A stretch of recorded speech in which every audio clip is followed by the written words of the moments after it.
Сегодня мы будем пробовать разные штуки. Первое, что я хочу, попробовать купить здесь ноутбук и продать его в России. Я на самом деле никогда таким не занимался, не промышлял. Покупка техники и продажа где-то в другом. Но у нас в России это часто делается, из Финляндии постоянно таскаются какие-то товары. Плюс достаточно большая сумма там на tax-free выигрывается.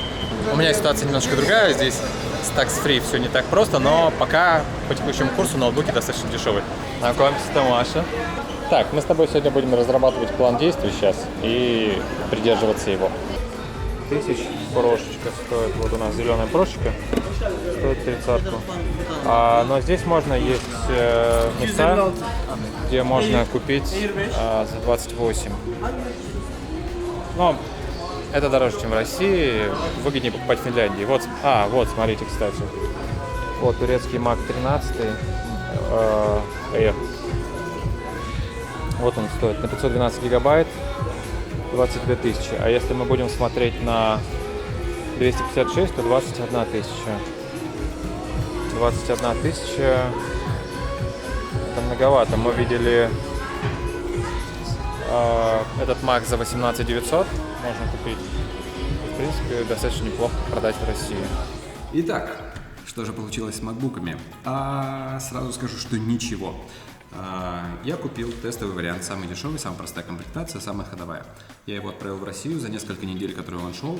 Весь рынок маков успел подешеветь, и в России у меня его продать не получилось, учитывая то, что на турецких ноутбуках раскладка турецкая, и там нет ни английской, ни русской клавиатуры дополнительной. В общем-то, я его привез в итоге обратно в Турцию, и на днях у меня его забирают. Деньги я свои отбил, плюс еще чуть-чуть сверху. Это меня, конечно, больше всего радует во всей этой истории. Короче, мы решили попробовать гнать отсюда фены в Россию. Вот есть Dyson за 7000, кстати. Так, это у нас Styler 9999. Слушай, а давай у них узнаем, есть ли у них какая-то бонусная система? Ну, то есть мы сможем еще здесь покупать и баллы копить, и потом этими баллами расплачиваться и делать, больше прибыли.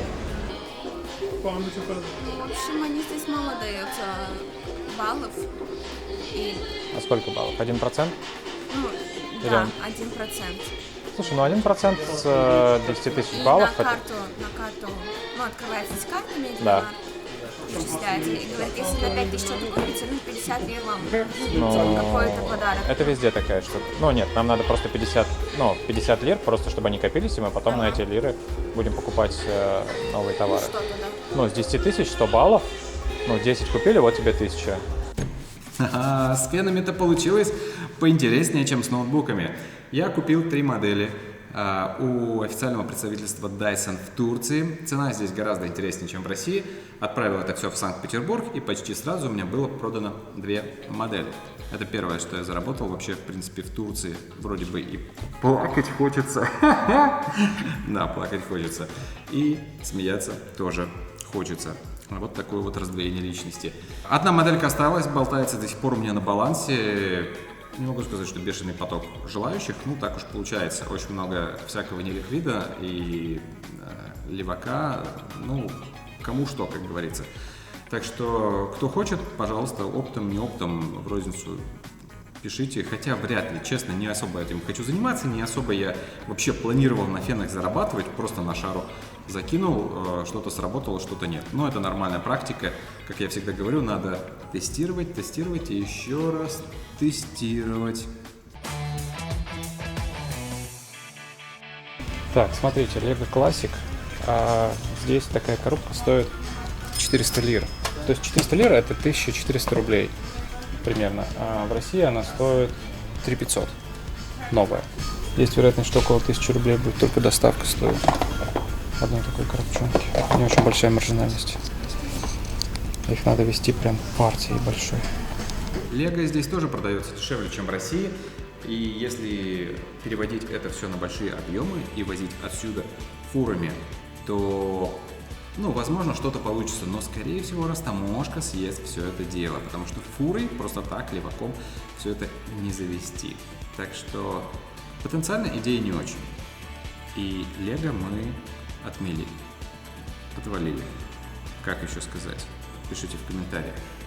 А вот насчет подгузников, кстати, Минис, да, мы стояли, разговаривали с сотрудником СДЭКа, он сказал, что кто-то здесь решил 9 фур подгузников официально в Россию завести, дешевых. Это, конечно, прям очень хорошо.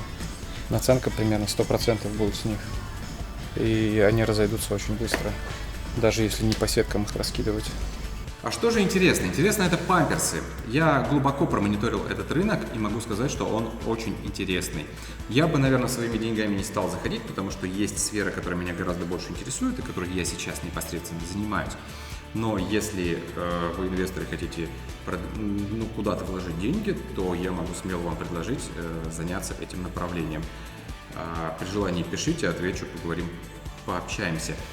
Так вот, почему я это? Достаточно провести хорошие переговоры с сетками, X5, Магнит, и если удастся туда зайти, то в принципе это будет достаточно интересно, учитывая то, что одна из турецких компаний, крупнейших производителей данного направления, уже заходит на рынок, и другие турецкие товары, подгузники возятся сейчас в Россию не самого лучшего качества и не по самой лучшей цене, то у меня есть с чем заходить и как пользоваться этой ситуацией. Так что, если вы думаете, что делать, вот вам классная наглядная идея. Я проголодался. Маша меня упорно отговаривала идти в Макдональдс, но я сказал, что я хочу попробовать. Она говорит, что Макдональдс здесь это полная шляпа. Короче, она сказала всякой дряни на 106 лир. Я не скажу, что это много, это 350 рублей примерно. И все меню, которое там есть, это не все меню на самом деле. Приходится выпрашивать только то, что конкретно ты хочешь. Так, что я получил за свои 106 лир? Это мое стандартное меню. Чизбургер, чикенбургер, чикен макнаггетс, 6 штук. Вот они так выглядят. Спасибо большое. Барбекю соус. А еще в Турции нет сырного соуса. Вот хоть стой, хоть падай, здесь нет сырного соуса. Маша, почему здесь нет сырного соуса? Не знаю, я когда это узнала, я очень сильно расстроилась. Да. Но спустя 2 года, как я жила в Турции, я узнала, что все-таки продается сырный соус, но не в Макдональдсе. Оно просто есть в магазине отдельно, как майонез и кетчуп, продается сырный соус. А Макдональдс, друзья мои, спешу вас расстроить.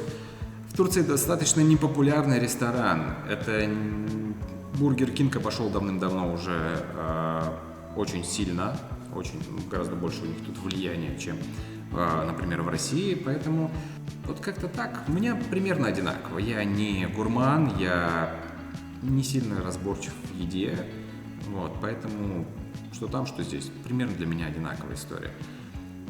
Так же, как и Бургер Кинг и KFC. Все примерно одинаково. Только в KFC можно картофельное пюре найти. Это очень странно. Нигде нет, а там есть. Так, я заказал первый Dyson фен. Он должен прийти ко мне через 2 дня домой с доставкой бесплатной. И поеду сразу в СДЭК отправлять его в Санкт-Петербург. Ну и буду размещать объявление о его продаже.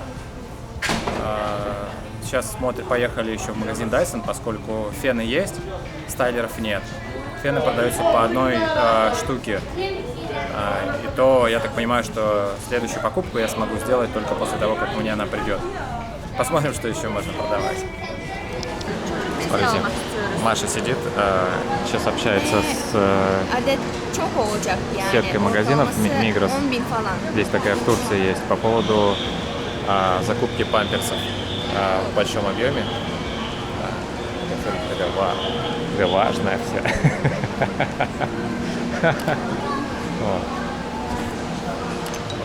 Решили попробовать закупить памперсы в большом объеме. Потому что здесь они стоят намного дешевле и есть вариант поставить их в Россию.